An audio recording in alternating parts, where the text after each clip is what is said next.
before heading into Mistralton Cave, right here, there is a hidden grotto. So let's see what is inside this one. It's a tiny mushroom. Well, I guess it's worth some money if I sell it to the maniac on Route 5. So, heading outside, before heading in, we're going to do a little TM distribution. So let's just sort these suckers out by number. As usual, right here we have Energy Ball, which I forgot to give to Lilligant last time, so I'm going to do so right now. And I'm going to overwrite Magical Leaf, of course, since Energy Ball has 20 more power. And I also want to give Flash to the Deerling that I obtained a little while ago. At least, even though it's Serene Grace, it will at least serve the purpose of lighting up the way in the Mistralton Cave, as well as any other caves that require Flash. Now, I'm just going to...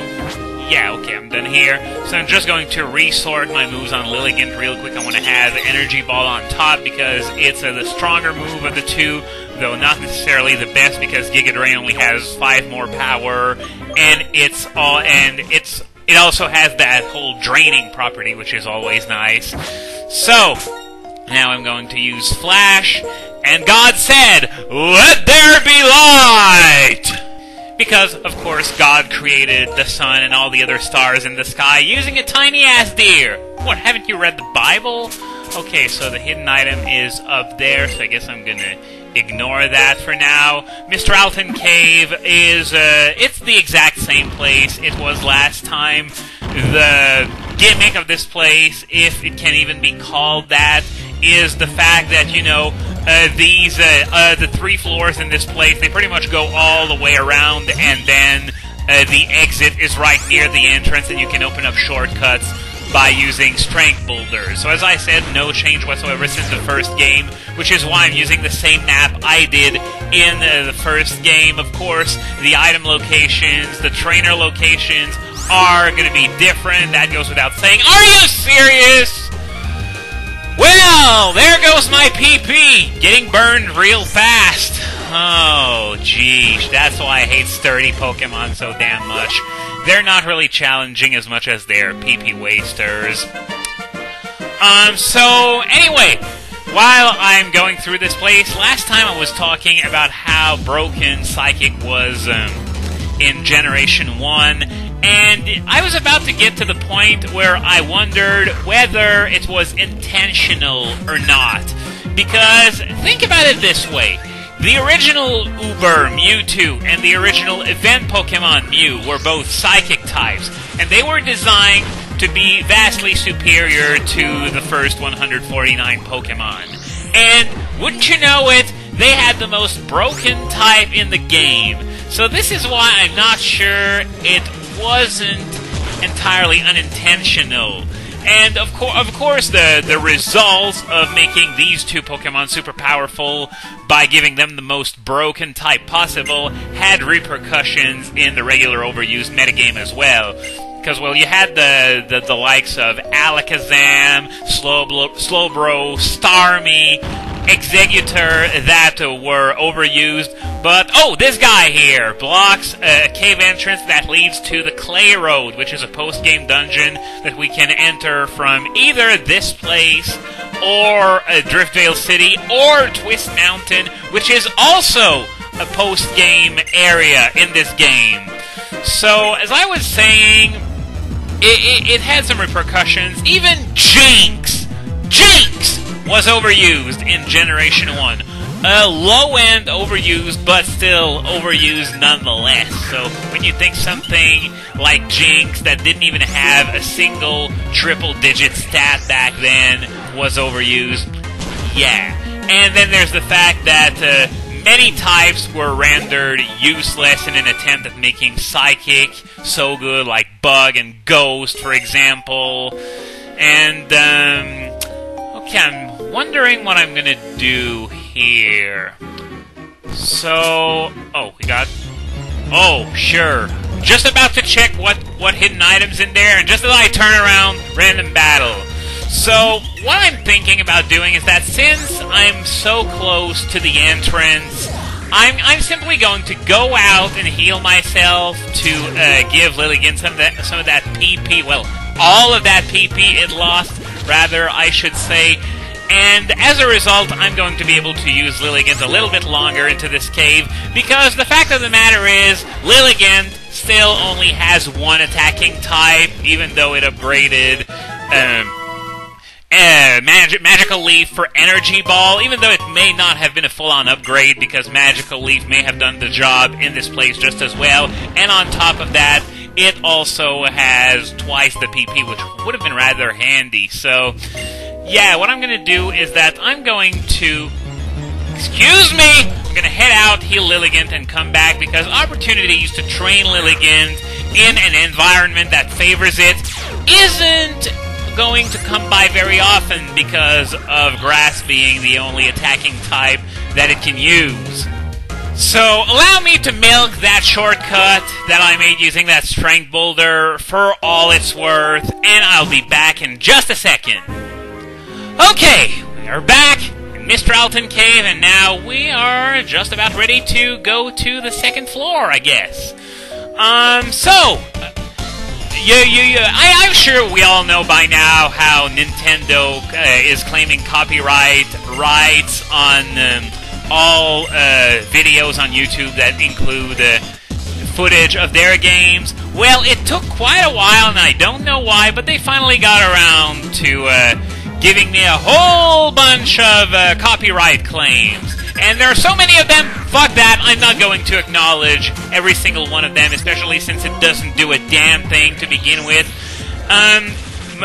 Most interesting is the fact that ever since part 41 of this LP, every single one has been the target of a copyright claim, except for part 45. Now, I'm not entirely sure why this one, among all the videos I've made since part 41, would not have a copyright claim on it, but hey, not that I'm complaining. And even among my old videos, the ones that have copyright claims on them are chosen at seemingly random. It's not nearly all of them. In fact, it's a pretty tiny fraction, considering, you know, the amount of videos that I have made. And I know I said there are still so many of them that I'm not going to take the time to acknowledge them all, because there are just so many of them, but it just goes to show the amount of videos I've made. I haven't checked lately, but it's got to be something along the lines of, what, 1,200 now? And, you know, it really doesn't affect me all that much, either for my videos or for someone else's, because, well, I use AdBlock Plus like just about everyone else. So I wonder, though, does Nintendo get money on videos when the advertisement is actually seen, or is it calculated depending on the amount of views the video has? Either way, I think we can all agree that Nintendo in the red is a pretty fucking scary thing, and, well, I would jokingly say that I'm just about to go out and buy a Wii U just to, you know, do my part, get them back in the green, so that maybe they're going to stop making some really stupid decisions that they tend to do when their backs are against the wall, such as, well, this whole YouTube thing, the fact that, well, they're cranking out a whole lot of Mario games. Remember the last time they did that? It was when the GameCube was getting its ass kicked so bad that it started losing to a console that only had one noteworthy exclusive for the first 3 years of its existence. And when the second noteworthy exclusive came out, it was the sequel to the first one. So, yeah, the GameCube, in all honesty, had a pretty sad performance, and that was when Nintendo really went into panic mode and started making a whole lot of Mario games. They had piped down since then during the Wii era, but right now it seems as though they're back to their old trick because the Wii U is ailing so damn much. All the noteworthy exclusives have been delayed 47 times each. So yeah, when Nintendo's panicking, it doesn't look good. But enough about that train of thought, which is getting me more depressed just talking about it. I want to come back to something that I said I would come back to today in the last video, and it's the fact that, well, Rude has mentioned the fact that, Getsis is up to his old tricks again, trying to take over Unova, and Cobalion can sense that kind of shit. And this leads me to the point I'm trying to make about the depiction of Getsis in this game. If you remember in Black and White 1, Getsis was seen very, very commonly. In fact, you ran into him in the first hour of gameplay for the first time and kept making appearance after appearance throughout the game. So this really gave Getsis an opportunity to, build up his character, which was done pretty dang good, considering that Pokemon is typically not a franchise that puts emphasis on the story. But I think they did that pretty good. The way they handled Getsis in that game. But here, they're doing it differently, which at first glance might seem weird. As you know, you may ask the question, why are they, keeping the mystery as to who Getsis is, considering we already saw him a million times in the first game? And, that may be a valid point. But my counterpoint to that is the fact that the Getsis that we meet in this game isn't the same guy that we met in the first game. Because if you take a good look at his demeanor in this one we only meet him near the end of the game. And his behavior in this game is completely different from the last one. Last time he was a really creepy, cold, calculating bastard, and all the disturbing things that he did to, use N to his own ends, that was disturbing. But here in this game, he behaves differently, because that defeat 2 years ago broke him. And it just shows through his actions, through his dialogue. You can see that he's gone off the deep end. He has gone batshit insane over the way he got his ass kicked in the first game. And as a result, he became a lot more aggressive in the way he intends to take over Unova. He doesn't intend to manipulate the people's minds anymore in order to do that. No, he's simply going to use a weapon of mass destruction to threaten to freeze the entire region unless it caters to his every whim.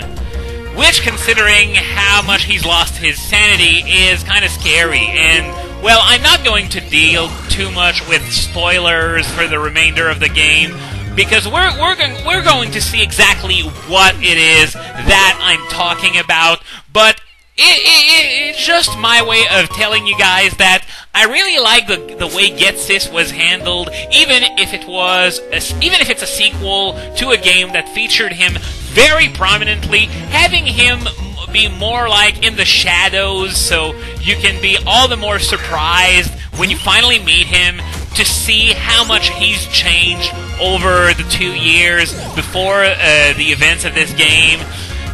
It's just, once again, it's worth stressing that Pokemon normally isn't a series known for its storytelling.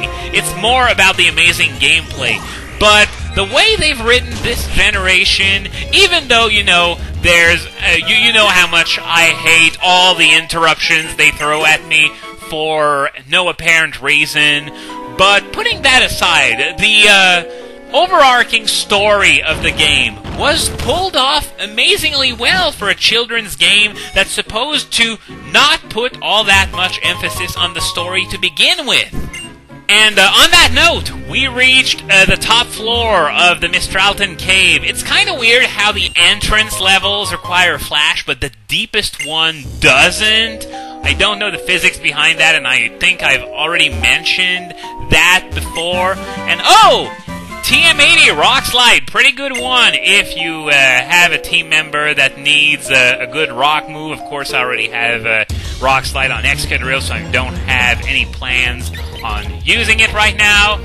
But maybe later. We'll see about that. And by that I mean Electros learns it, so I'm going to use it as a filler move while waiting for something better to come by. So we've gone pretty deep into Mistralton Cave in this video, so how about we complete it next time and then move on?